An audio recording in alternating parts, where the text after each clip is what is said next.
Welcome to Mr. Heaton's Math Lab, and in this video we're going to learn how to read bar graphs. A bar graph is a way to show information by using bars, or these big blocks that you see here, that represent numbers that are over here on the left. Each bar's height tells us how much of something there is. The taller the bar, the more that there is. The less of a bar, the less that there is.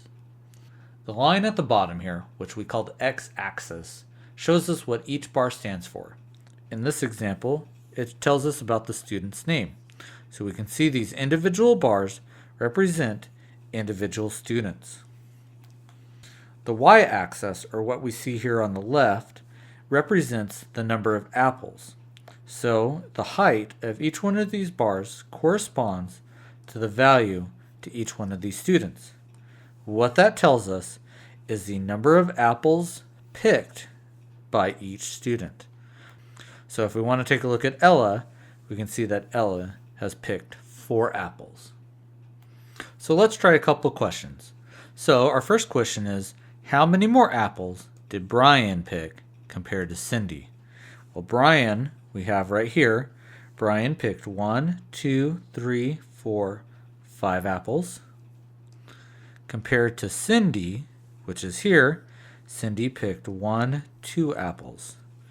So, how many more apples did Brian pick? Well, that would be 5 minus 2, which is equal to 3.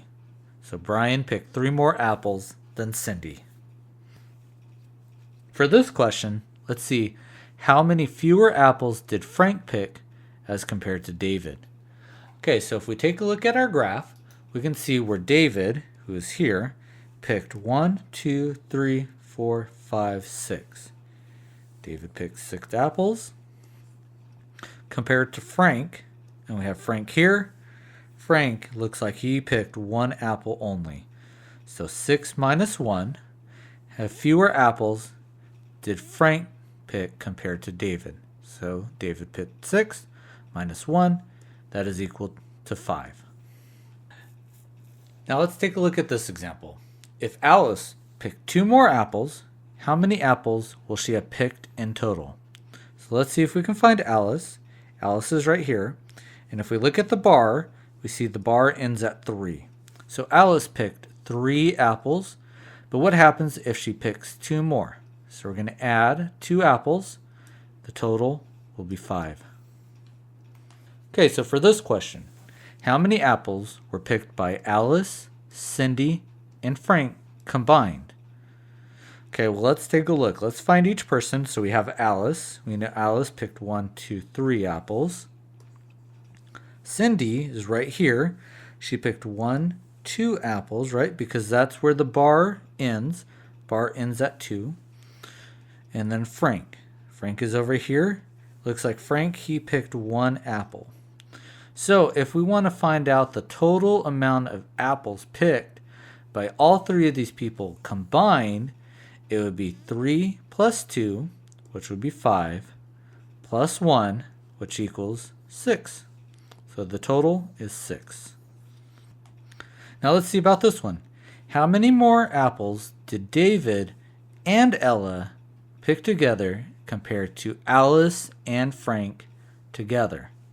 So what we're going to do is we're going to add 2 individuals, David and Ella, as well as Alice and Frank, and then we're going to subtract it. So let's take a look. We have David here. David, he picked 1, 2, 3, 4, 5, 6 apples.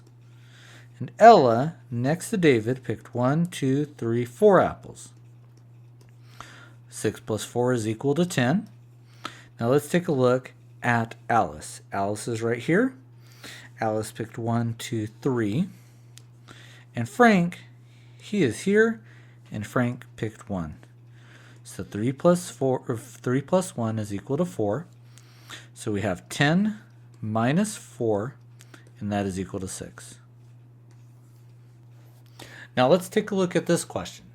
If the total number of apples picked by all students is divided equally among 3 teachers, how many apples would each teacher get? So it's going to ask us to count the total amount of apples picked by each student and then divide it by 3. So let's take a look. Alice here, she picked 3 apples.